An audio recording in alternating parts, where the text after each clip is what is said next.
Good morning, students. Today we are going to start new chapter, and that chapter is atomic structure. Atomic structure के बारे में हमको बात करना है आज के क्लास में, और उसमें शुरुआत करनी है डाल्टन्स एटॉमिक थ्योरी के साथ.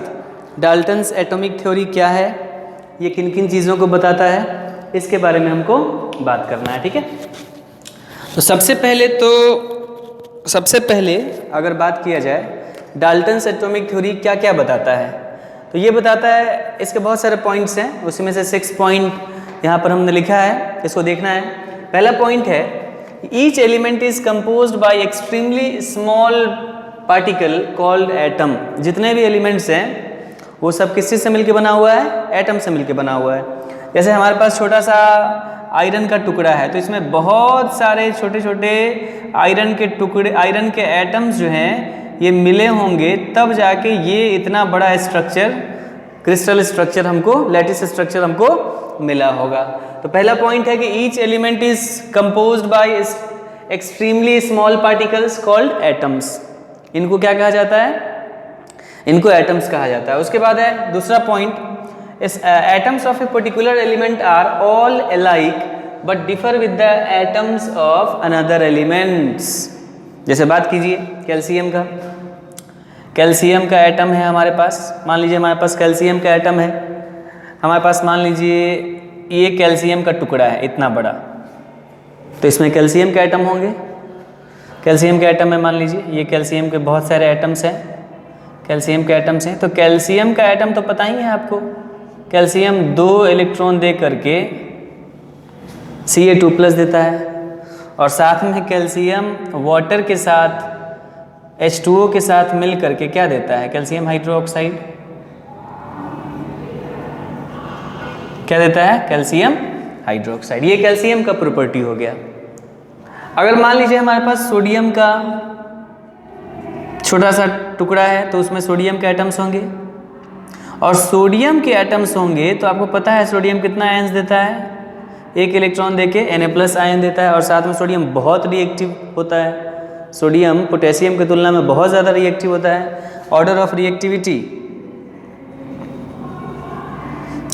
रिएक्टिविटी अगर कहा जाए किसका ज़्यादा है, तो सोडियम ग्रेटर देन कैल्शियम. इतना ज़्यादा होता है सोडियम कि आप उसको खुले हवा में रखिएगा तो वो ऑक्सीजन से रिएक्ट करके सोडियम ऑक्साइड बनाएगा, and very large amount of heat is released. तो हमारे कहने का मतलब है कि हमारे पास 2 डिफरेंट एलिमेंट्स हैं, एक कैल्शियम का छोटा सा टुकड़ा है मेरे पास, दूसरा सोडियम का छोटा सा टुकड़ा है. तो ये दूसरा पॉइंट क्या कहता है कि atoms of a particular element are all alike. माने किसी पर्टिकुलर एलिमेंट को ले लो, जैसे दिस कैल्शियम, तो इसमें जो कैल्शियम एटम्स हैं, पहला कैल्शियम एटम, दूसरा कैल्शियम एटम, तीसरा, इस सब का आपस में सेम प्रॉपर्टी होगा, एक जैसा होगा, आइडेंटिकल होगा, एक ही जैसा होगा. चाहे इसमें लाखों करोड़ों कैल्शियम क्यों ना हो, सब लाखों करोड़ों कैल्शियम का प्रॉपर्टी एक होगा, सिमिलर होगा. So these atoms are alike. उसी तरह बात करें हम कि इस मटेरियल के अंदर हमारे पास सोडियम 3 है, तो तीनों सोडियम का जो प्रॉपर्टी होगा आपस में बराबर होगा. लेकिन इसमें सोडियम एटम्स हैं और इसमें कैल्शियम एटम है, क्या इन दोनों का प्रॉपर्टी सेम होगा? नहीं, अलग अलग होगा. सोडियम बहुत रिएक्टिव है, वो रिएक्टिव नहीं है. कैल्शियम 2 आयन्स दे रहा है, कटायन माने बाईवैलेंट कटायन दे रहा है, और ये यूनिवैलेंट कटायन दे रहा है. ये Na+ दे रहा है, वो क्या दे रहा है, Ca2+ दे रहा है. तो दूसरा पॉइंट ये कहता है, मतलब दूसरा पॉइंट कहता है कि atoms of a particular element are all alike but differ with the atoms of another element. माने एलिमेंट आप बदल दोगे तो उसमें जो एटम्स होंगे उसके तुलना में ये वाला एटम इसके तुलना में डिफर करेगा. तो ये बात तो सही है, ये बात बिल्कुल सही है. उसके बाद है तीसरा point, atom of each element is an ultimate particle and has a characteristics mass but is structureless. माने इनके अनुसार, डाल्टन के अनुसार, एटम का कोई स्ट्रक्चर नहीं है, एटम ही सबसे छोटा पार्ट है और उसके अंदर उसका कोई स्ट्रक्चर नहीं है, और एटम का मास होगा बट उसका कोई स्ट्रक्चर नहीं होगा. ये बात तो सही है कि कैरेक्टरिस्टिक्स मास होगा, लेकिन उसका कोई स्ट्रक्चर नहीं है, ये तो गलत बात है.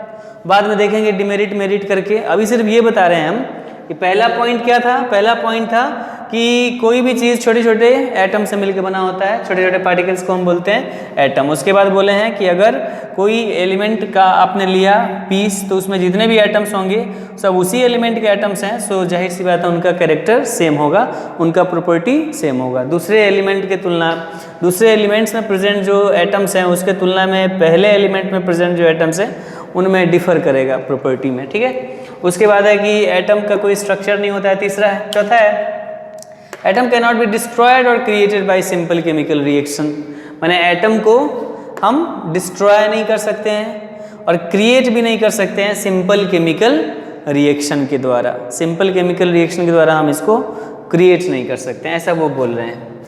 उसके बाद है atom of an element take part in chemical reaction to form molecule. जाहिर सी बात है अगर हम बोले कि एक F एटम दूसरे F एटम से मिलके क्या बनाएगा, F2 का मॉलिक्यूल बनाएगा।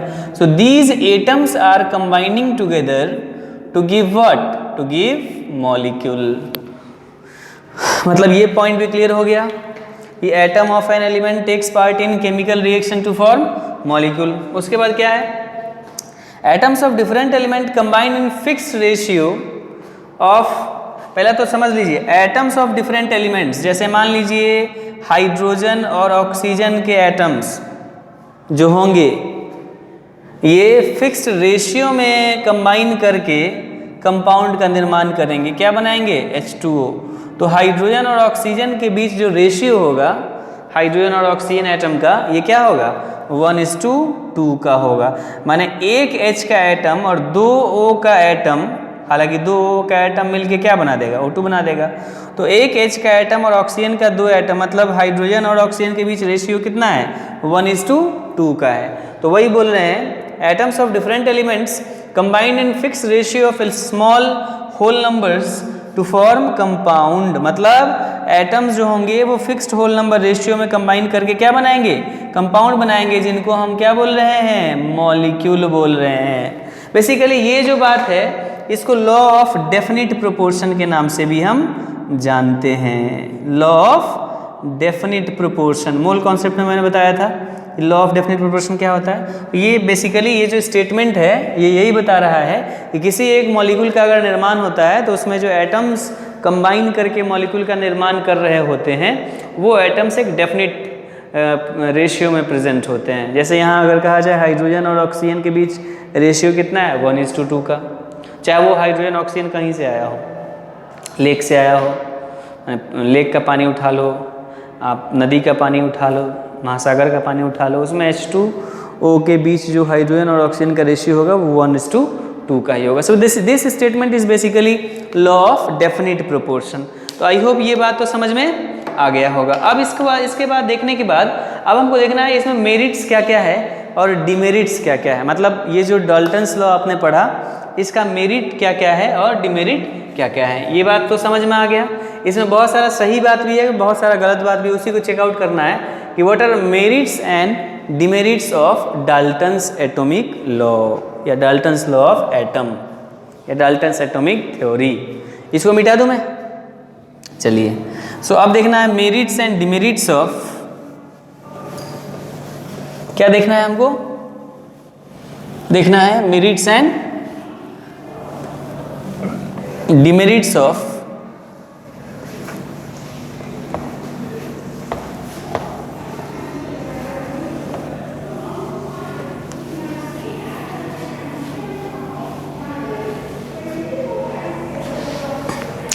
merits and demerits of Dalton's atomic law. Merits and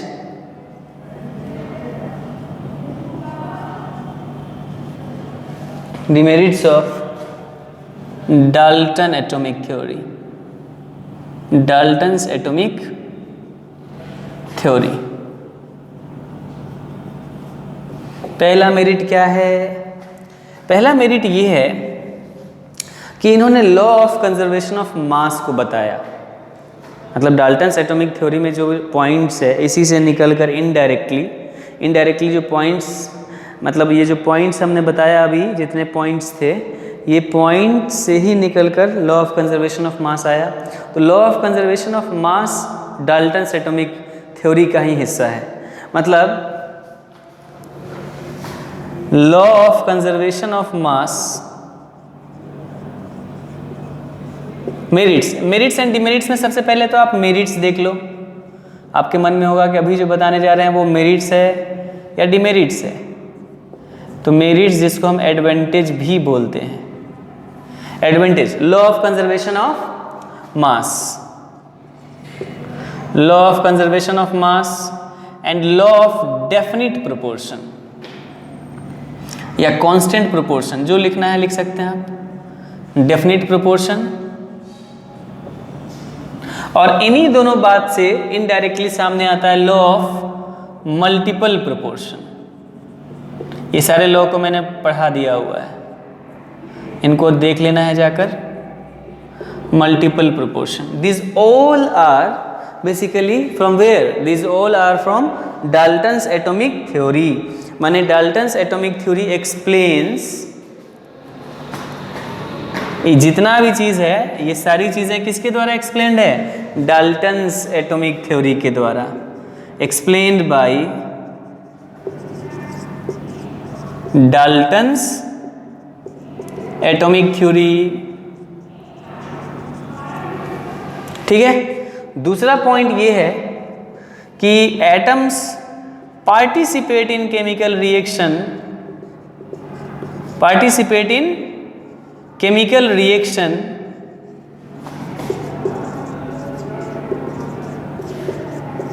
to form molecule, to form molecule. ये बात भी सही है, एटम्स ही तो पार्टिसिपेट होते हैं। अगर हम बोलें कि ये सोडियम का टुकड़ा है मेरे पास, इतना सा, ये सोडियम का टुकड़ा है, ठीक है, इसे सोडियम पीस, इसको जैसे ही आपने हवा में छोड़ा, एयर, इसको जैसे ही आपने कहाँ छोड़ा? एयर में छोड़ा, मतलब हवा में छोड़ा, क्या होगा? एक्सप्लोजन। इस बात को जरा समझिए। सोडियम जो पीस आपने रखा, सोडियम पीस, इस सोडियम पीस में से क्या निकला होगा आपको? सोडियम एयर, सोडियम मिला होगा। और ये सोडियम एयर में क्या प्रेजेंट होता है? ऑक्सीजन प्रेजेंट होता है, नाइट्रोजन प्रेजेंट होता है, कार्बन डाइऑक्साइड etc।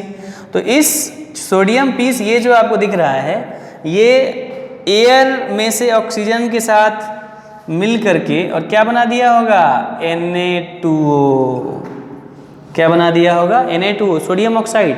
और ये रिएक्शन काफ़ी फास्ट है, पलक झपकते ये रिएक्शन हो जाता है और साथ में हीट निकलता है, जो हीट आपको किस रूप में दिखता है? आपको एक्सप्लोजन के रूप में दिखता है।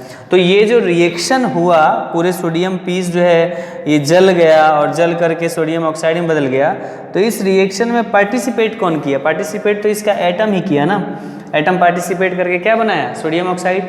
और ऐसा ऐसा millions and billions of atoms होगा, millions and billions of atom होगा इस छोटे से पीस ऑफ सोडियम में। उस सब के सब रिएक्शन किया और सब के सब क्या बनाया? Sodium oxide. तो सोडियम ऑक्साइड भी जो यहाँ मिलेगा हमको, वो कितना मिलेगा? Millions and billions, millions and billions के रूप में हमको सोडियम ऑक्साइड मिलेगा और बहुत सारा हीट एनर्जी रिलीज होगा। तो दूसरा जो पॉइंट है कि atoms participate in chemical reaction to form molecule, ये बात भी सही है। और उसके बाद है law of conservation of mass, law of definite proportion, law of multiple proportion. This all law are basically explained by Dalton's atomic theory. ये बात समझ में आया। अब इसके बाद हमको देखना है डिमेरिट्स। डिमेरिट क्या क्या होता है? ध्यान दीजिएगा, डिमेरिट्स इसका क्या है, इसको ज़रा समझिए और इसको चेक करिए। आई होप ये बात समझ में आ गया होगा। इसको मिटा दूं मैं? ठीक है।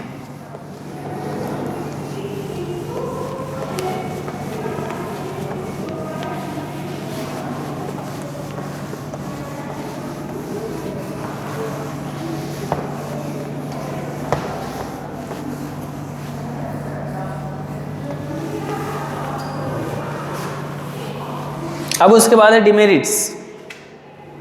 डिमेरिट्स क्या क्या है? What are demerits?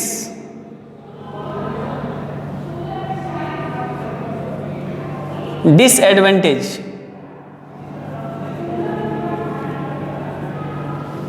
Of Dalton's atomic theory.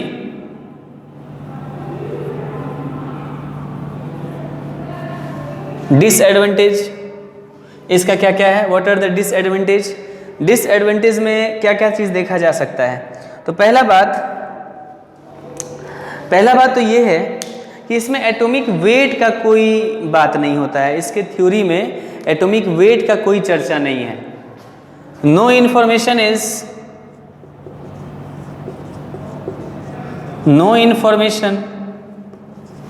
Is given regarding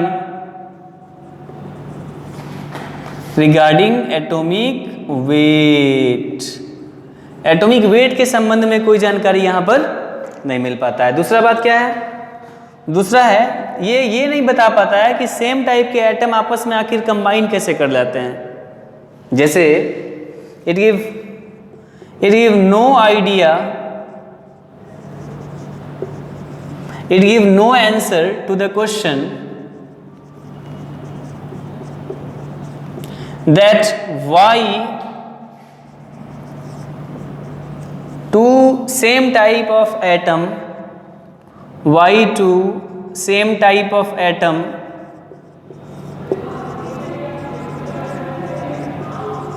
combines to give molecule। ये इसके बारे में बिल्कुल नहीं बता पाता है। जैसे फ्लोरीन का एक एटम है, या आप ये मान लो क्लोरीन का एक एटम है, और अपने ही जैसे दूसरे क्लोरीन के एटम से मिल करके ये Cl2 बना दिया। सेम टाइप का एटम है, सेम नेचर है इनका, फिर भी ये आपस में रिएक्ट करके Cl2 बना रहे हैं। ये तो बाद में ना केमिकल बॉन्डिंग वगैरह आया, लेकिन उस समय डाल्टन ने इस बात को नहीं बताया कि क्यों Cl मिल करके Cl2 दे रहा है, या क्यों F मिल करके F2 दे रहा है, क्यों N मिल करके N2 दे रहा है। ये नहीं बता पाए, ये बिल्कुल नहीं बता पाए। कौन? डाल्टन्स एटॉमिक थ्योरी में इस बात का क्लियरेंस नहीं मिल पाया कि क्यों सेम टाइप के एटम्स सेम ही है, फिर भी आपस में रिएक्शन कर जा रहे हैं और मिल करके क्या बना रहे हैं? मिल करके बना रहे हैं Cl2 बना रहे हैं। वाई? ऐसा क्यों हो रहा है, इसके बारे में कोई जानकारी नहीं दिया। दूसरा कि एटॉमिक वेट के बारे में कोई जानकारी नहीं दिया। तीसरा पॉइंट ये है कि जो लॉ ऑफ डेफिनेट प्रोपोर्शन है, या law of constant proportion, law of definite proportion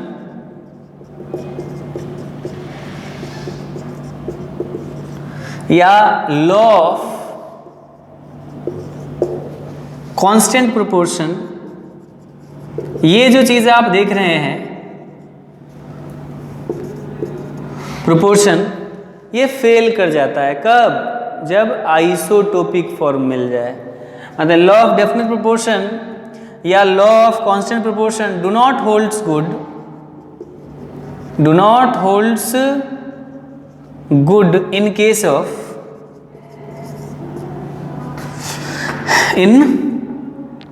case of isotopes of atom, जैसे H2O। अगर कहा जाए किस रेशियो मास में जुड़ा हुआ है, तो 2:16 मतलब 1:8 के बाई मास के रेशियो में जुड़ा हुआ है H2O। लेकिन वही D2O की बात कर दें हम, तो किस रूप में जुड़ा हुआ है? 4:16 1:4। देखिए ये दोनों रेशियो डिफरेंट आ गया कि नहीं? तो ये हाइड्रोजन का जो आइसोटोप है वाटर, आइसोटोप है, हाइड्रोजन का 3 आइसोटोप होता है ना भाई। एक होता है हाइड्रोजन जिसका एटॉमिक मास भी 1 और एटॉमिक नंबर भी 1, दूसरा हाइड्रोजन ड्यूटेरियम जिसका एटॉमिक नंबर 1 एटॉमिक मास 2, तीसरा ट्राइटियम जिसका एटॉमिक नंबर 1 एटॉमिक मास 3। तो ये 3 आइसोटोप्स जो होते हैं हाइड्रोजन के, 3 आइसोटोप्स, इसमें से D2O को ले लिया हमने, भारी जल जिसको बोलते हैं हम, हेवी वाटर। D2O क्या बोलते हैं भाई? Heavy water. तो हेवी वाटर में वाटर का जो D और मतलब हाइड्रोजन का जो आइसोटोप है और ऑक्सीजन का 1:4 बाई मास रेशियो में प्रेजेंट है, और वही H2O का ये वाला आइसोटोप लें तो 1:8 बाई मास रेशियो है।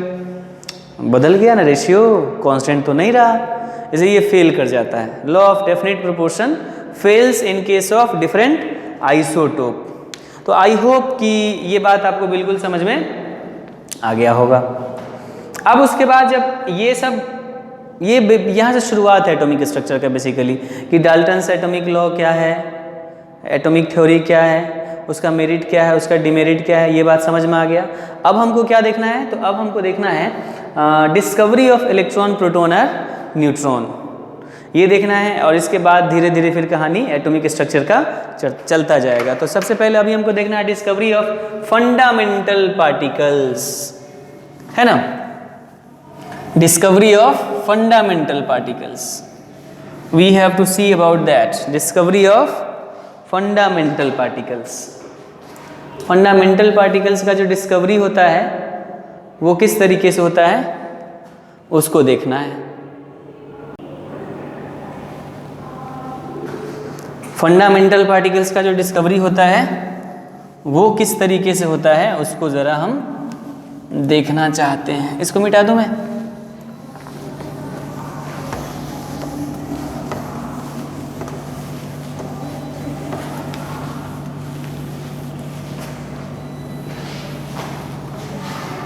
फंडामेंटल पार्टिकल्स के बारे में हमको समझना है।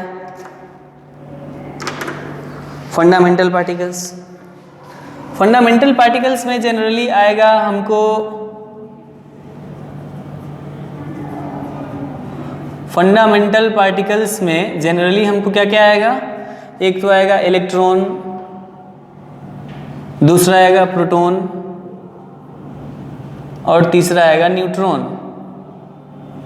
तो ये इलेक्ट्रॉन कैसे आया सामने, कैथोड रेज से आया, कैथोड रे एक्सपेरिमेंट से इलेक्ट्रॉन के बारे में पता चला। एनोड के बारे में कैसे पता चला, तो गोल्डस्टाइन एनोड रेज एक्सपेरिमेंट,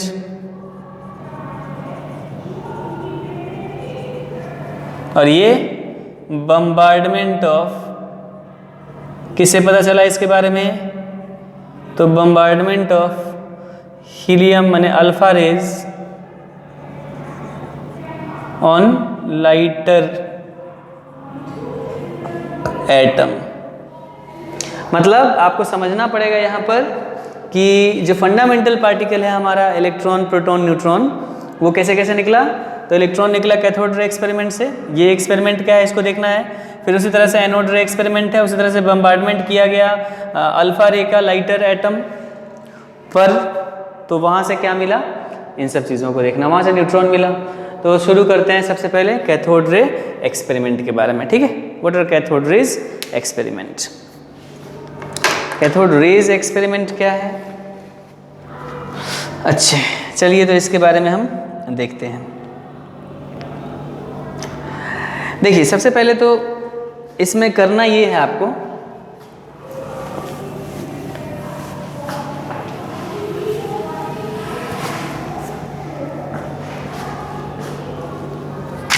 सबसे पहले तो इसमें देखना ये है आपको स्टडी ऑफ कैथोड रेज। सबसे पहले क्या देखना है, study of cathode raise, study of cathode raise.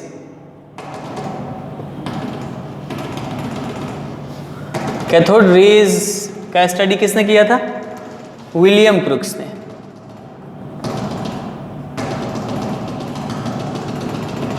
कब, 1879 में। उन्होंने क्या किया था, उन्होंने क्या किया था, एक ट्यूब लिया था और इस ट्यूब के अंदर विलियम क्रुक्स ने क्या किया था, देखिए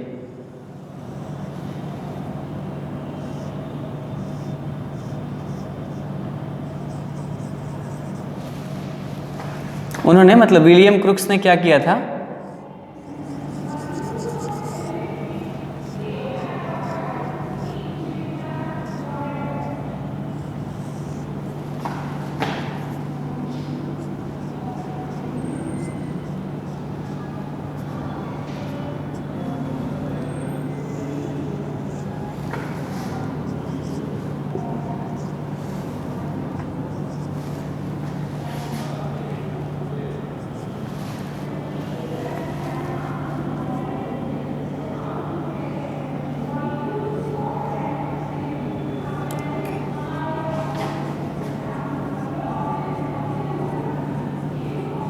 देखो उन्होंने क्या किया था, एक ट्यूब लिया था सील्ड ट्यूब, और इस सील्ड ट्यूब में दो मेटल रॉड्स लगाए थे, यहाँ भी और यहाँ भी। क्या नाम है इनका? ये तो कनेक्टिंग वायर्स है, ध्यान देना बच्चों, this is connecting wires, this is connecting wires. और इस कनेक्टिंग वायर्स के साथ ये वोल्टेज है 10,000 वोल्टेज, यहाँ पर हाई वोल्टेज है। और ये मेटल रॉड्स हैं, मेटल प्लेट्स हैं ये बेसिकली, और इसके अंदर हाइड्रोजन गैस भरा गया था। कौन सा गैस था ये? Hydrogen gas. शुरू में कौन सा गैस था? शुरू में हाइड्रोजन गैस। मतलब उन्होंने जो विलियम क्रुक्स ने 1879 में जो एक्सपेरिमेंट किया था, उसमें एक ट्यूब लिया था 60 सेंटीमीटर लंबा। कितना सेंटीमीटर लंबा था ये? 60 सेंटीमीटर लंबा एक ट्यूब लिया था, और इस ट्यूब के अंदर दो मेटल प्लेट लगा दिए थे, दोनों को अलग अलग पोलरिटी से जोड़ दिए थे। एक को निगेटिव पोलरिटी से जोड़े थे, एक को पॉजिटिव पोलरिटी से। जिसको निगेटिव पोलरिटी से जोड़ा था उसका नाम था कैथोड। उसको क्या नाम दिया गया? कैथोड। आपको पता ही है उसको क्या कहा जाता है? उसको कहा जाता है कैथोड। और जिसको पॉजिटिव से जुड़ा गया था उसको कहा गया एनोड। और 10,000 वोल्टेज भी अप्लाई कर दिया गया, और यहाँ वैक्यूम पंप जोड़ दिया गया। आपको पता है कि जो गैसेज होता है, they are poor conductor of electricity at normal pressure. मतलब at 1 atm pressure, normal pressure का नया क्या मतलब होगा कि एट, मान लीजिए 1 atm प्रेशर, रूम का प्रेशर हुआ नॉर्मल प्रेशर। नॉर्मल प्रेशर जो 1 atm है, इस पे आपको याद रखना होगा gases are poor conductor of electricity, do not conduct electricity. Gases do not conducts electricity. Gases जो हैं इलेक्ट्रिसिटी को कंडक्ट नहीं करते हैं। इसलिए अगर यहाँ का प्रेशर 1 atm रहा शुरू में, और तब 10,000 वोल्टेज अप्लाई कीजिएगा, तो कोई करंट इसमें प्रवाहित नहीं होगा। मीन्स कोई करंट इस बीच में फ्लो नहीं करेगा। मतलब at 1 atm pressure gases do not conduct electricity, माने करंट इनसाइड गैसेज क्या हो जाएगा? जीरो, कोई करंट नहीं होगा। लेकिन जैसे ही प्रेशर को कम किया जाएगा, प्रेशर को कैसे कम किया जा सकता है? तो आपको पता है PV is equal to nRT से। PV is equal to nRT से आपको पता है P directly proportional to N। अगर R, V और T कांस्टेंट है, तो सील्ड गैस है तो इसका वॉल्यूम तो कांस्टेंट ही है भाई। टेम्परेचर उस जगह कांस्टेंट ही रखा गया है, जिस समय एक्सपेरिमेंट कर रहे हैं टेम्परेचर कांस्टेंट ही रखा गया है। और जो गैस कांस्टेंट है R, वो तो कांस्टेंट है। ये तो pressure directly proportional to number of mole. तो करना क्या है कि यहाँ पर जितने भी मोल्स हाइड्रोजन गैस के भरे हुए हैं उसको खींचिए वैक्यूम पंप के हेल्प से, और इसको खींच करके बाहर निकाल के फेंक दीजिए। तो इसके अंदर क्या होगा? मोल ऑफ हाइड्रोजन क्या हो जाएगा? कम हो जाएगा। माने वैक्यूम पंप के हेल्प से reduce number of moles of hydrogen gas filled inside tube. क्यों? क्योंकि मोल कम हो जाएगा जब हाइड्रोजन गैस का, तो मोल कम होगा तो प्रेशर कम हो जाएगा, और जब प्रेशर कम हो जाएगा तो gases will start conducting electricity. याद रखिएगा, eight normal pressure gas do not conduct electricity, and at lower pressure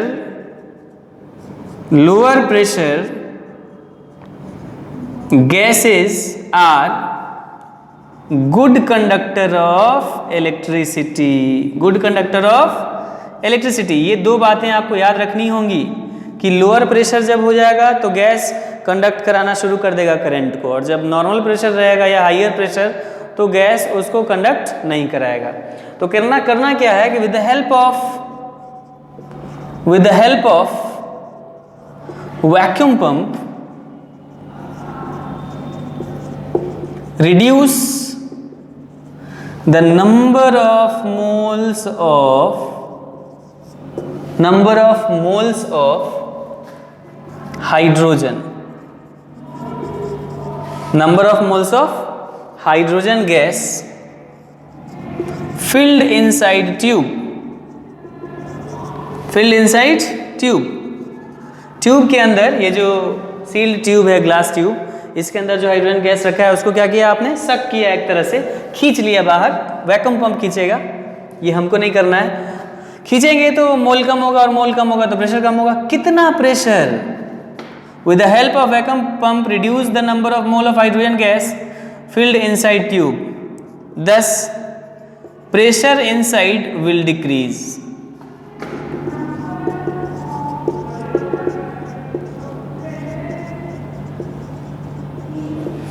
pressure inside, जो अंदर का प्रेशर होगा वो क्या हो जाएगा, वो हो जाएगा कम। कितना कम कर दीजिए, तो प्रेशर ऐसा कर दीजिए कि 0.1 mm ऑफ Hg रह जाए, एकदम कम प्रेशर। नाम मात्र का हाइड्रोजन गैस इसके अंदर रहना चाहिए। तो प्रेशर, तो नाम मात्र का हाइड्रोजन गैस रहेगा तो मोल कम हो जाएगा, मोल कम हो जाएगा तो प्रेशर कम हो जाएगा। कितना कम? 0.01। आप समझ रहे हैं ना। 1 atm मतलब जो नॉर्मल हमारे रूम में प्रेशर है, उस प्रेशर पर 760 mm ऑफ Hg प्रेशर होता है। ये 760 को घटाकर कहाँ ले आना है? 0.01 पर। तो क्या हो जाएगा, जैसे ही आप ऐसा करेंगे और वोल्टेज अप्लाई करेंगे 10,000 वोल्ट, वैसे ही इसके अंदर एक ग्लोइंग आपको लाइटनिंग दिखाई देगा। ग्लोइंग, ग्लो करता हुआ लाइटनिंग दिखाई देगा। इसमें जो है लाइटनिंग दिखाई देगा आपको। जैसे ही प्रेशर कम करेंगे तब, नॉर्मल पर नहीं। नॉर्मल पर तो gas do not conduct electricity. जैसे ही आप प्रेशर लो करेंगे तो ये गैस जो है इलेक्ट्रिसिटी प्रोड्यूस करने लगेगा। माने उस समय आई इनसाइड जो होगा वो जीरो नहीं होगा, कुछ ना कुछ होगा। तो उस समय एक बहुत ही चमक वाली रोशनी आपको दिखाई देगी, क्योंकि कांच का ट्यूब है तो बाहर से तो दिखाई देगा ही। उसी रोशनी को कहा जाता है, उसी लाइट को, जो लाइटनिंग, ग्लोइंग लाइटनिंग है, उसी को कहा जाता है कैथोड रेज। क्या कहा जाता है? Cathode rays. जो कहाँ से शुरू होता है? कैथोड के इस मटेरियल से शुरू होता है, और इस मटेरियल के जस्ट बाद जो गैस है उससे होते हुए एनोड तक जाता है। माने कैथोड से शुरू होता है। Cathode rays originates from which plate? Cathode. So cathode raise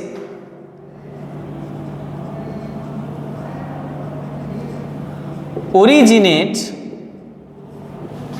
from cathode of the tube. Cathode of the tube. इतना काम विलियम क्रुक्स ने किया था 1879 में। कैथोड रेज के बारे में उन्होंने बताया था। लेकिन जो इसका प्रॉपर्टी है, कैथोड रेज का जो प्रॉपर्टी है, इसके बारे में जे थॉमसन ने 1897 में बहुत सारा एक्सपेरिमेंट किया था, और उस एक्सपेरिमेंट को करने के बाद उन्होंने बताया था।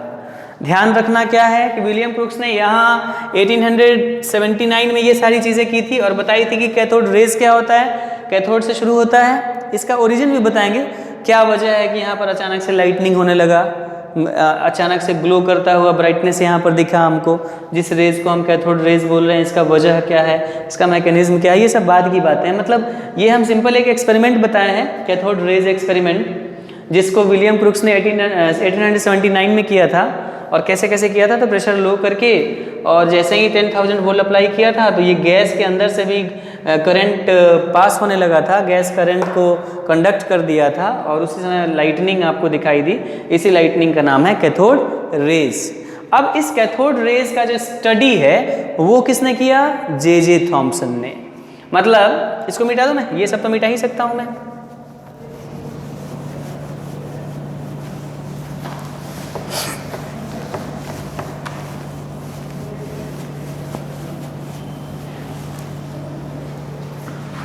अब क्या किया उन्होंने, मतलब study of cathode raise was further carried out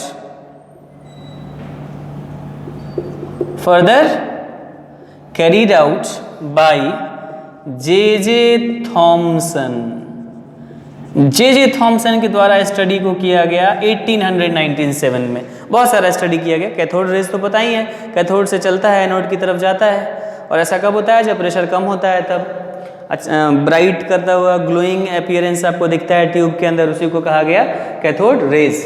अब इसका जो स्टडी है वो क्या क्या किया गया? तो पहला तो स्टडी ये किया गया, उन्होंने स्टडी क्या किया कि इसके अंदर एक प्लेट लगा दिया, और किस तरह का स्क्रीन है ये? एक तरह का स्क्रीन है जिंक सल्फाइड स्क्रीन। क्या है ये? Zinc sulphide screen. और यहाँ पर रख दिया है कि घिरनी, किसी तरह का व्हील या कोई ऑब्जेक्ट रख दिया, तो देखा यहाँ पर कि उसी तरह का यहाँ पर शेडो बन गया। यहाँ पर जिंक सल्फाइड स्क्रीन में तो पता है ना, कैथोड रेज जहाँ जहाँ गया होगा वहाँ डॉट हो गया होगा, और जहाँ नहीं गया होगा इसकी वजह से वहाँ डार्क स्पेस ही रह गया होगा, जो शेडो के रूप में दिखाई दिया होगा। तो पहला चीज़ ये सामने आया कि जिंक सल्फाइड स्क्रीन लगा देने से इसका शेडो इस प्लेट पर जो जिंक सल्फाइड स्क्रीन है वहाँ देखने को मिल गया।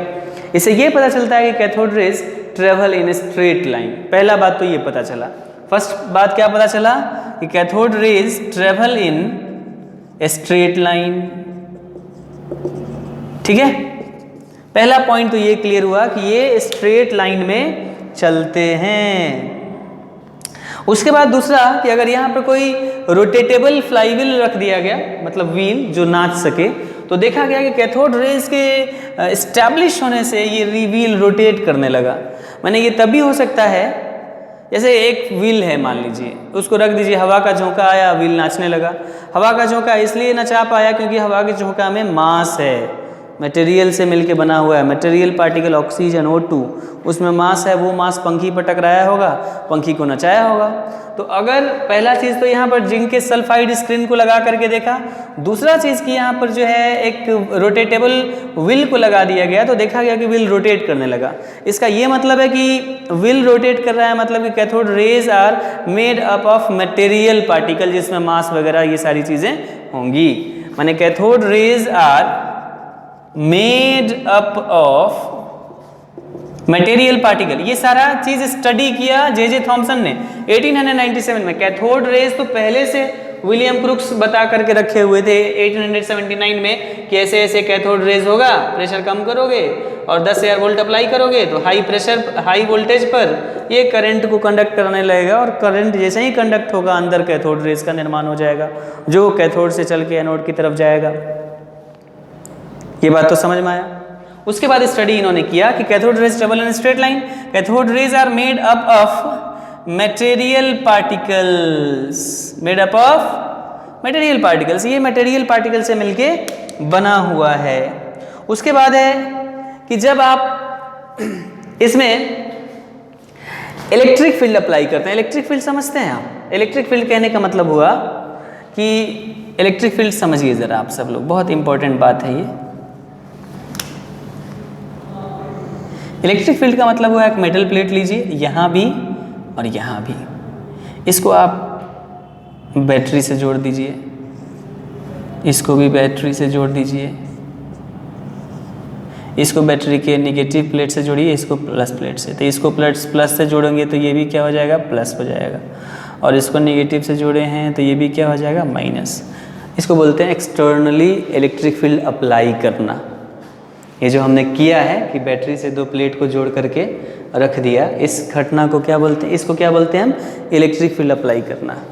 इसको बोलते हैं टू अप्लाई इलेक्ट्रिक फील्ड। क्या बोलते हैं इसको? Apply electric field. तो इलेक्ट्रिक फील्ड अप्लाई करने पर देखा गया कि कैथोड रेज जो इधर से चल के आ रहा था, एनोड की तरफ जा रहा था, अचानक इसकी दिशा में परिवर्तन हो गया। हो ये गया कि ये सारा रेज इधर जाके मुड़ गया प्लस की तरफ। और प्लस की तरफ मुड़ना इस बात का इशारा करता है कि कैथोड रेज में माइनस चार्ज है, तभी तो माइनस प्लस की तरफ अट्रैक्ट हो जाएगा। तो इससे ये पता चला कि कैथोड रेज में भी इलेक्ट्रिक चार्ज वाली प्रॉपर्टी है, और ये net negatively charge cathode rays है ना। सो कैथोड रेज, तीसरा पॉइंट क्या है कि cathode rays are negatively charged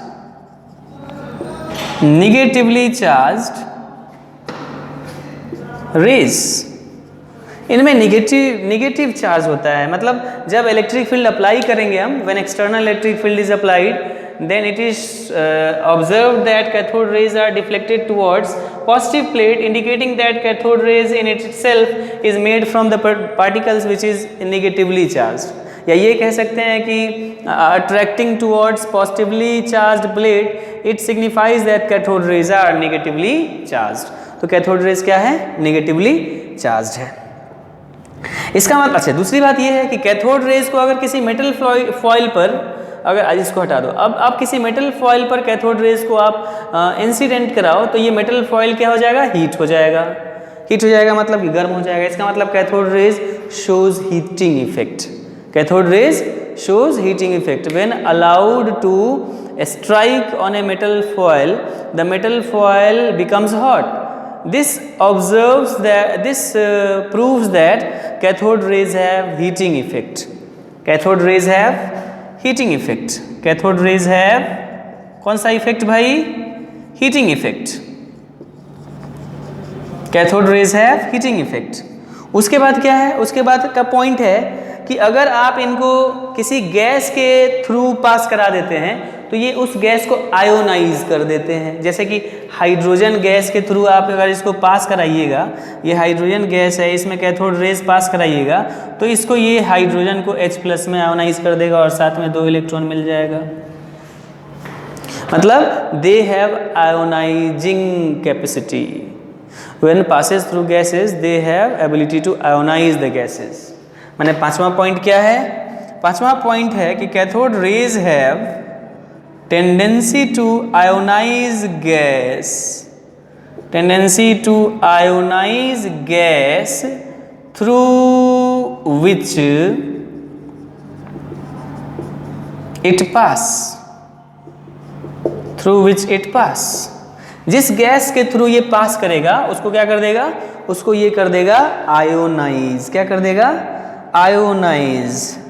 अच्छा, उसके बाद है कोई हार्ड मेटल सरफेस लीजिए, जैसे कि टंगस्टन लीजिए, मोलिब्डेनम लीजिए, उस पर अगर ये स्ट्राइक कर रहा है कौन, कैथोड रेज, तो स्ट्राइक करने के बाद एक्सरे की उत्पत्ति हो सकती है। ये इसी का प्रॉपर्टी है।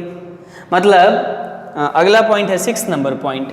6 नंबर पॉइंट है कि when strikes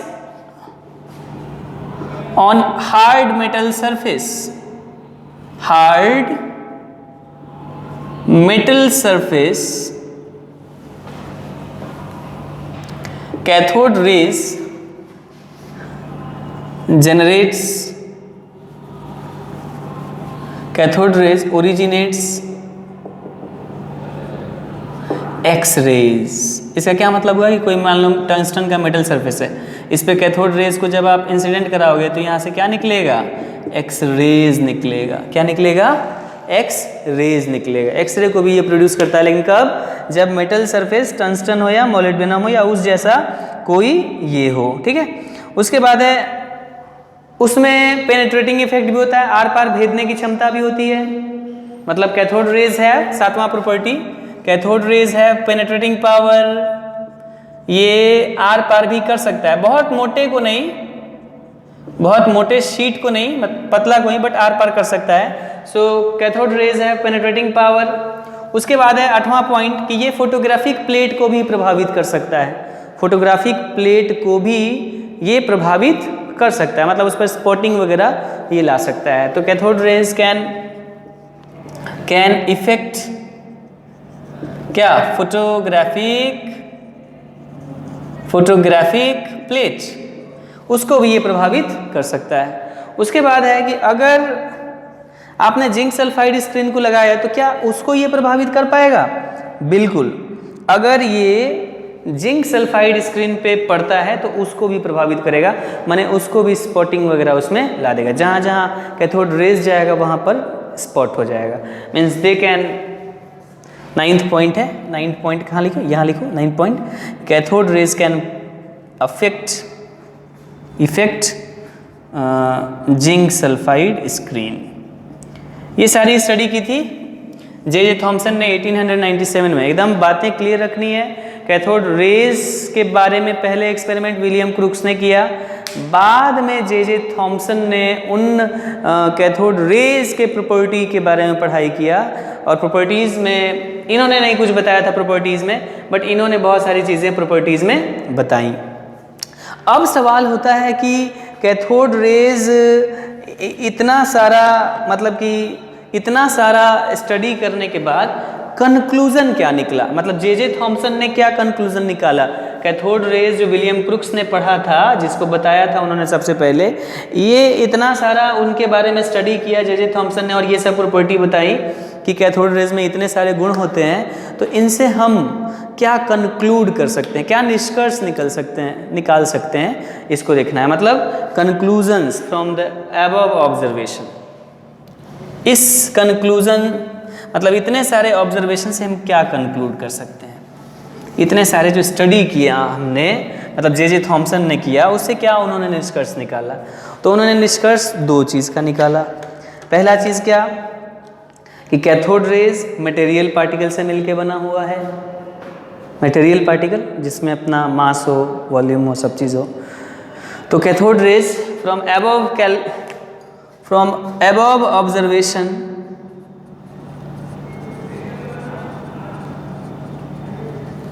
from above observations, it is clear that it was concluded that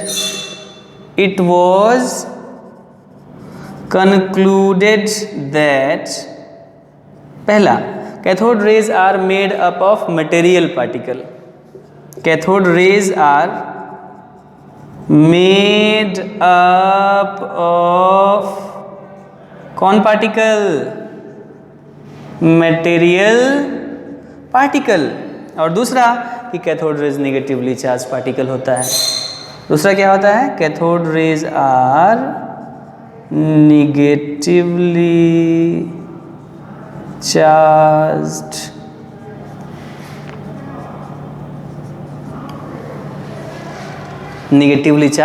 particle. So negatively charge particle होता है कैथोड रेज। इतना सारा किया गया।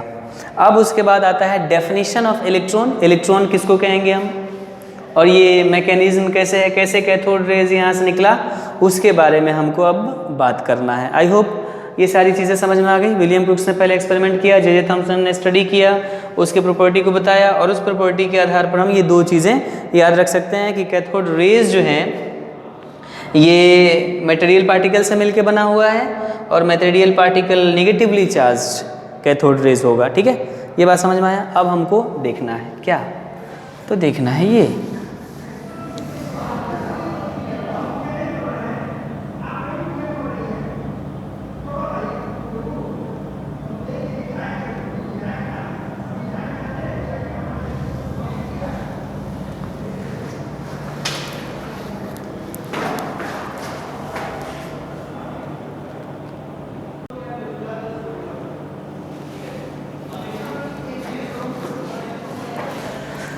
अब इसमें हमको देखना है इलेक्ट्रॉन के बारे में। इलेक्ट्रॉन क्या है और मैकेनिज्म क्या है, उसको ज़रा देख लीजिए।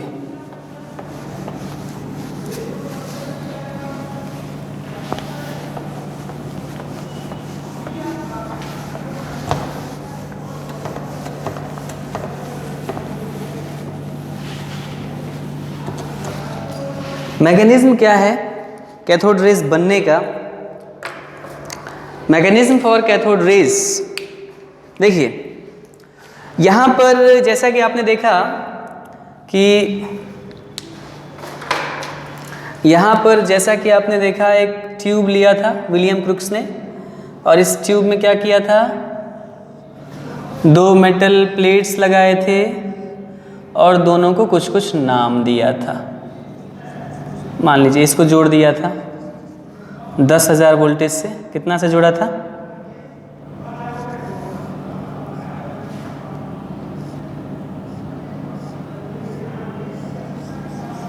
कितना से जोड़ा था इसको भाई? इसको जोड़ा था 10,000 वोल्टेज से। और यहाँ पर इसका क्या नाम दिया था? ये नेगेटिवली चार्ज, ये पॉजिटिवली चार्ज, तो ये भी नेगेटिव, तो ये कैथोड हो गया ना,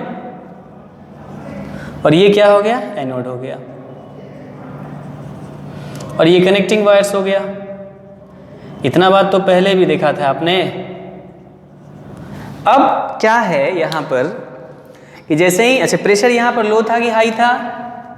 प्रेशर, ये तो वैक्यूम पंप में गया था, this one two vacuum pump,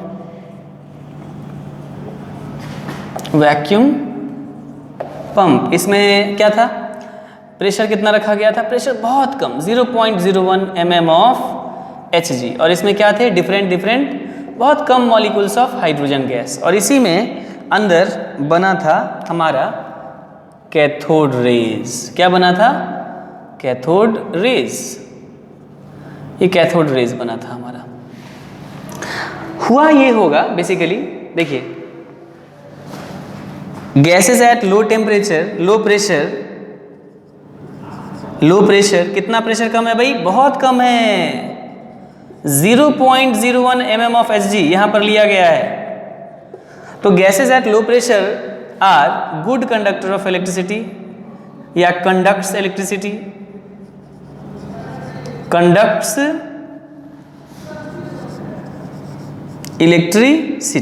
electricity को कंडक्ट करता है। तो हुआ क्या होगा, ये हाइड्रोजन गैस के मॉलिक्यूल्स हैं, मान लीजिए, सपोज कर लीजिए ये हाइड्रोजन गैस के मॉलिक्यूल हैं। तो हुआ क्या होगा? हुआ ये होगा कि जैसे ही कैथोड रेज इस पर पड़ा होगा, ये कैथोड रेज है, यहां से कैथोड रेज निकला। जैसे ही हुआ क्या होगा कि कैथोड रेज पड़ा होगा, तो कैथोड रेज क्या कर दिया होगा? आपको पता है अभी थोड़ी देर पहले कि कैथोड रेज किसी भी गैस से गुजरता है तो उसको आयोनाइज कर देता है। तो ये जो हाइड्रोजन गैस हैं, इसमें कैथोड रेज अगर पड़ा होगा तो इसको बदल दिया होगा H+ में और साथ में 2 इलेक्ट्रॉन्स में। तो ये इसमें से 2 इलेक्ट्रॉन को नॉक आउट कर दिया होगा और ये H+ के रूप में बदल गया होगा कैथोड रेज के पड़ने से। तो यहाँ पर बहुत सारा इलेक्ट्रॉन का प्राप्ति हो गया होगा। तो यहाँ पर इलेक्ट्रॉन होगा, यहाँ पर इलेक्ट्रॉन होगा, यहाँ पे इलेक्ट्रॉन होगा, यहाँ पे इलेक्ट्रॉन होगा, यहाँ पे इलेक्ट्रॉन होगा। अब यही इलेक्ट्रॉन सब इस नेगेटिव के कारण रिपल्सन से आगे बढ़ेगा, पॉजिटिव की तरफ अट्रैक्ट होगा। ये पॉजिटिव है और ये निगेटिव है, तो पॉजिटिव की तरफ अट्रैक्ट होगा तो जाहिर सी बात है करंट की दिशा होगी फ्रॉम कैथोड टू एनोड। और यही करंट जो होगा ये किसके वजह से होगा? इस इलेक्ट्रॉन की वजह से होगा।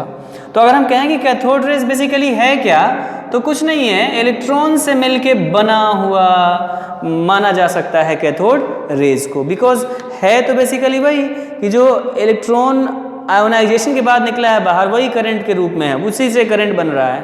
तो हम बोल सकते हैं कि कैथोड रेज जो है, अगर इनको ये ट्रीट कर लिया जाए कि ये छोटे छोटे इलेक्ट्रॉन से मिल के बने हुए हैं, ये बात बिल्कुल सही होगी। माने हम मान सकते हैं कि cathode rays are suppose to be made up of electrons. माने कैथोड रेज, ये इलेक्ट्रॉन्स है, तो cathode rays are made up of negatively charged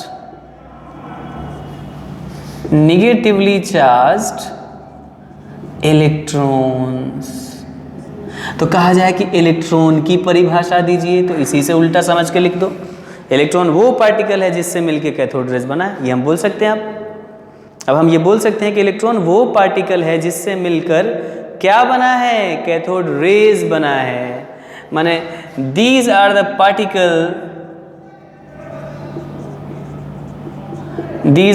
particles which constitutes कौन rays? Cathode rays, which constitute cathode rays. इन्हीं को कहा जाता है electron.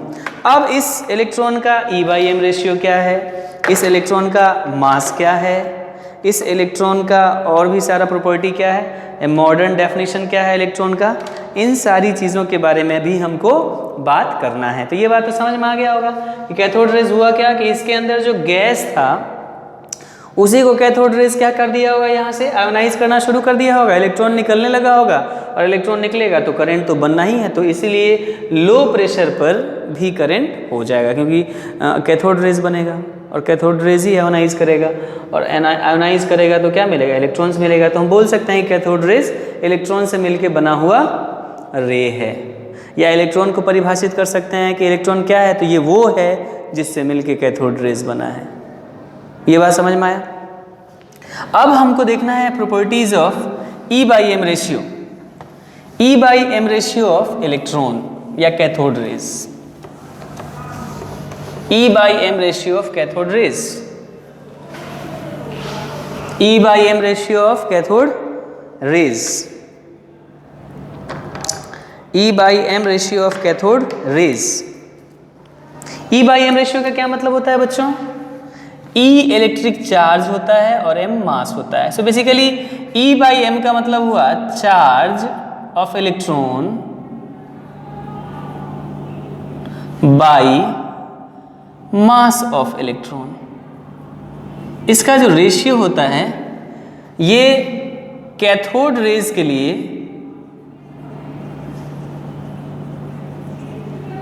For cathode rays E/m ratio is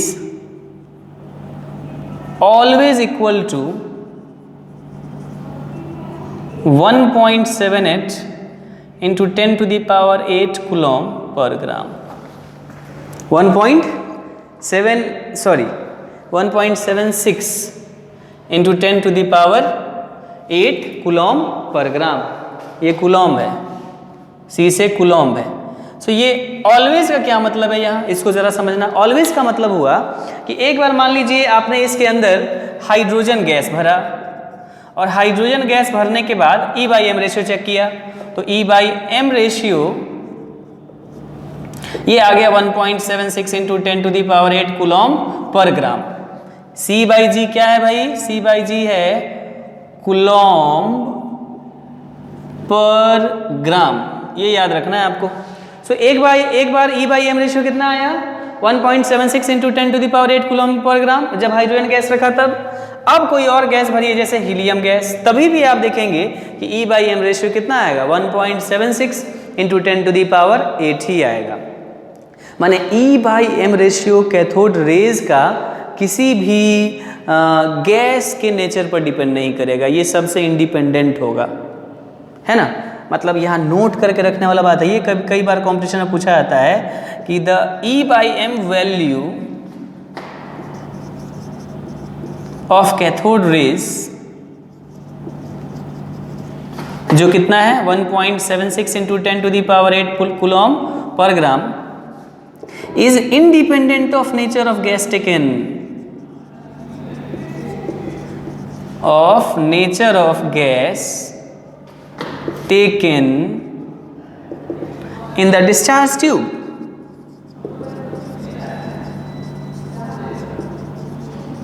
इस डिस्चार्ज ट्यूब में आप कोई भी गैस भरोगे तो कैथोड रेज जो बनेगा, हाँ बस ध्यान ये रखना है कि जो भी गैस होना चाहिए उसका प्रेशर लो होना चाहिए। तो उसका जो कोई भी गैस आप भरोगे तो कैथोड रेज तो बनेगा, करंट बनेगा वहाँ पर लो प्रेशर पर। तो कैथोड रेज का जो E/m रेशियो होगा वो इतना ही होगा 1.76 into 10 to the power 8 coulomb per gram. याद रखना है, चाहे कोई भी गैस भर दो आप। तो एक तो E/m रेशियो हो गया। दूसरा charge of electron, charge of electron, charge of electron ये कितना होगा? तो चार्ज ऑफ जो इलेक्ट्रॉन है वो किसने बताया था सबसे पहले? रॉबर्ट ए मिलिकन, माने R.A. मिलिकन भी कहा जाता है इनको। सो R.A. मिलिकन ने क्या बताया था? तो R.A. मिलिकन ने बताया था 1917 में, ये इन्होंने बताया था चार्ज ऑफ इलेक्ट्रॉन। किस एक्सपेरिमेंट से? तो ऑयल ड्रॉप एक्सपेरिमेंट से। कौन से एक्सपेरिमेंट से? Oil drop experiment.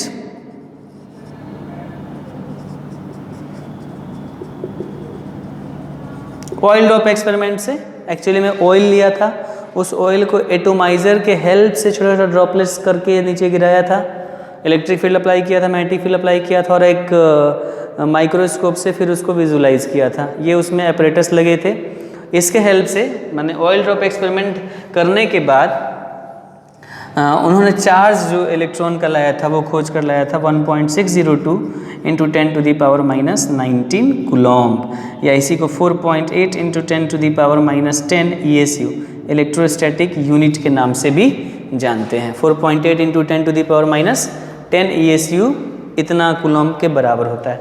तो चार्ज ऑफ इलेक्ट्रॉन इतना वो खोज कर लाए थे, किसके हेल्प से? ऑयल ड्रॉप एक्सपेरिमेंट के हेल्प से चार्ज ऑफ इलेक्ट्रॉन। और charge of electron Robert A Millikan 1917 में खोज कर लाए थे। अब इन दोनों के हेल्प से मतलब E/m रेशियो और चार्ज ऑफ इलेक्ट्रॉन, इनके हेल्प से हम ये पता लगा सकते हैं कि जो मास ऑफ इलेक्ट्रॉन है वो कितना है। ठीक है, वो पता लगा सकते हैं। देखिए मास ऑफ इलेक्ट्रॉन कैसे पता लगाएंगे हम, तो मास ऑफ इलेक्ट्रॉन हम पता लगाएंगे ऐसे, मास ऑफ इलेक्ट्रॉन जो होगा वो कैसे निकलेगा। तो देखिए मास कैसे निकलेगा, तो अगर हम E को E/m से डिवाइड कर दे तो जाहिर सी बात है E कट जाएगा और लास्ट में m ऊपर चला जाएगा, मास ही ना रहेगा। E/m का क्या मतलब है, charge of electron by mass of electron. So E को E/m से डिवाइड कर दें, E कितना है हमारा 1.602 इंटू 10⁻⁻19 कूलम, और m E/m कितना है, E/m है 1.76 इंटू 10⁸ कूलम पर ग्राम। कूलम कूलम कट जाएगा, बच जाएगा ग्राम, तो इसको काट कूट करिएगा तो मास ऑफ जो इलेक्ट्रॉन आ जाएगा ये हो जाएगा 9.16 इंटू 10⁻⁻28 ग्राम। कितना आ जाएगा, 28 ग्राम। ये मास ऑफ इलेक्ट्रॉन हो गया। तो इलेक्ट्रॉन के बारे में क्या क्या आपने जाना, इलेक्ट्रॉन के बारे में आपने देखा एक तो E/m रेशियो क्या होता है इलेक्ट्रॉन का भी चाहे कैथोड रेज का भी, और दूसरा आपने जाना कि E/m रेशियो क्या होता है, फिर चार्ज क्या होता है, फिर मास क्या होता है। मतलब ध्यान दीजिए, एक चीज़ आपको मैं बता रहा हूँ बहुत इंपॉर्टेंट है ये, इसको ज़रा ध्यान देना है आपको बच्चों। ध्यान ये देना है कि मतलब for electron E/m ratio E और m कितना आया ये सब याद रखना है, 1.76 इंटू 10⁻। इलेक्ट्रॉन के लिए भी ये बोल सकते हैं हम, या फिर किसके लिए बोल सकते हैं हम, 10⁸ कूलम पर ग्राम। ये इलेक्ट्रॉन के लिए भी या फॉर कैथोड रेज दोनों के लिए हम बोल सकते हैं। और इलेक्ट्रॉन का चार्ज कितना आया, चार्ज को हम E से रिप्रेजेंट करते हैं। E माने इलेक्ट्रॉन मत समझना, E मतलब इलेक्ट्रिक चार्ज। सो E क्या है यहाँ पर, E है इलेक्ट्रिक चार्ज जो है 1.6 माइनस में इंटू 10⁻⁻19 कूलम।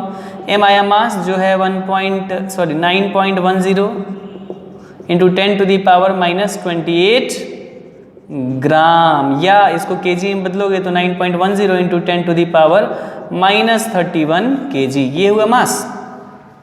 तो बेसिकली क्या हुआ, बेसिकली आपने ये सब देखा इलेक्ट्रॉन के बारे में, कैथोड रेज के बारे में। अच्छा अब इलेक्ट्रॉन का तुलना करना है हाइड्रोजन से, मान लो किससे, हाइड्रोजन से। उसको कैसे करेंगे, देखो भाई उसका मतलब तुलना करना है हाइड्रोजन का, तो कैसे तुलना करेंगे हम,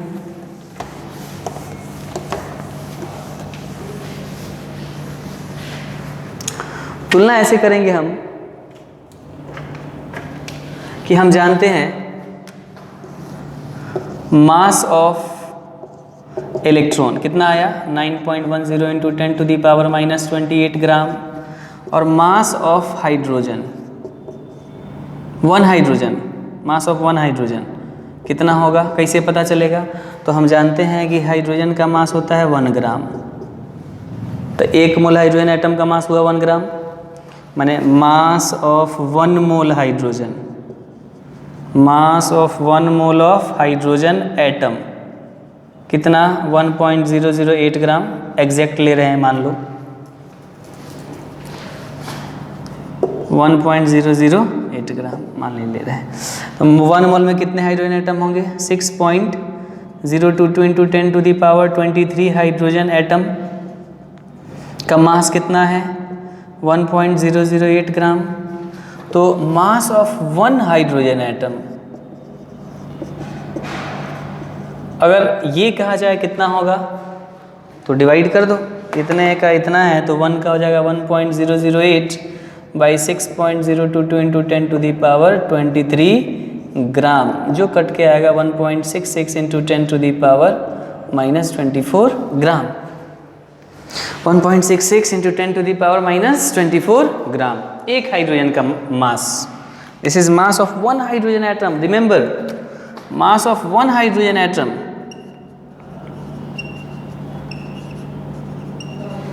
मास ऑफ 1 हाइड्रोजन एटम। अच्छा दोनों का रेशियो अगर लिया जाए तब अगर दोनों का रेशियो लिया जाए, ध्यान देना बच्चों, अगर दोनों का रेशियो लिया जाए मतलब mass of 1H atom by mass of 1 electron, ये कितना होगा 1.66 इंटू 10⁻⁻24 ग्राम, और ये कितना हो जाएगा 9.10 इंटू 10⁻⁻28 ग्राम। काट कुट करोगे तो 1837 आ जाएगा। मतलब मास ऑफ 1 हाइड्रोजन बटा mass of 1 electron, this is equal to 1837। Calculate करने पर एकदम क्लोज कैलकुलेशन करना है तब, तो इसका मतलब मास ऑफ इलेक्ट्रॉन कितना हो गया, मास ऑफ हाइड्रोजन बाई 1837। माने इलेक्ट्रॉन वो पार्टिकल है जिससे मिलके कैथोड रेज बना है, जिसमें नेगेटिव चार्ज है कितना, तो 1.602 इंटू 10⁻⁻19 कूलम, और जिसका मास हाइड्रोजन के मास से 1/1837 टाइम्स हो, वैसे पार्टिकल को हम क्या कहेंगे, तो वैसे पार्टिकल को हम कहेंगे क्या, वैसे पार्टिकल को हम कहेंगे कि ये है हमारा इलेक्ट्रॉन। तो अब हम अगर डिफाइन करना चाहे इलेक्ट्रॉन को नए सिरे से, तो कैसे डिफाइन करें हम, कैसे डिफाइन करें हम?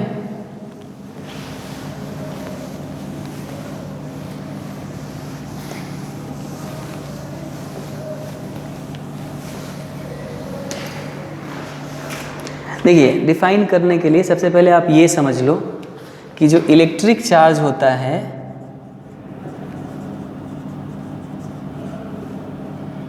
दो तरह का होता है, एक होता है एब्सोल्यूट और दूसरा क्या होता है, दूसरा होता है, एक होता है एब्सोल्यूट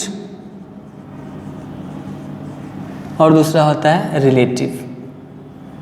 तो इलेक्ट्रॉन का जो एब्सोल्यूट चार्ज है, जो आर.ए. मिलिकन ले आए एक्सपेरिमेंट में, वो कितना ले आए, तो -1.602 इंटू 10⁻⁻19 कूलम, और रिलेटिव में इसी को -1 यूनिट लिखते हैं। ये कौन बताया था, आर.ए. मिलिकन। कब बताया था, 1917 में इसको बताया था।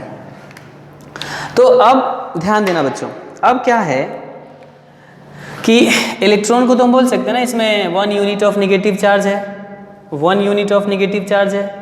तो अब डेफिनेशन ऑफ इलेक्ट्रॉन, अब इलेक्ट्रॉन को हम क्या परिभाषित कर सकते हैं, कैसे डिफाइन कर सकते हैं? तो हम डिफाइन कर सकते हैं कि electrons are the fundamental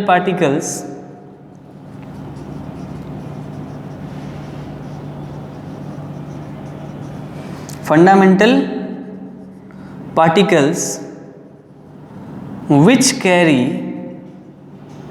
which carries 1 negative unit of relative charge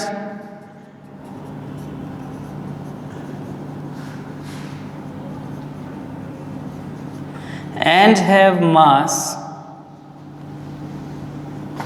1/1837 times of mass of 1H atom. माने इलेक्ट्रॉन वैसा पार्टिकल है जिसमें -1 यूनिट ऑफ चार्ज है, और मास क्या है, तो हाइड्रोजन मास के 1/1837 जो मास है वही मास ऑफ इलेक्ट्रॉन है। तो इस तरह से हम चाहें अगर तो इलेक्ट्रॉन को डिफाइन कर सकते हैं। तो आज के क्लास में हमने बेसिकली आपको ये बताया कि डाल्टन्स क्या था, शुरुआत बताया, डाल्टन्स का एटॉमिक थ्योरी बताया, उनका फेल्योर बताया, उनका मेरिट्स डिमेरिट्स वगैरह देखा हमने।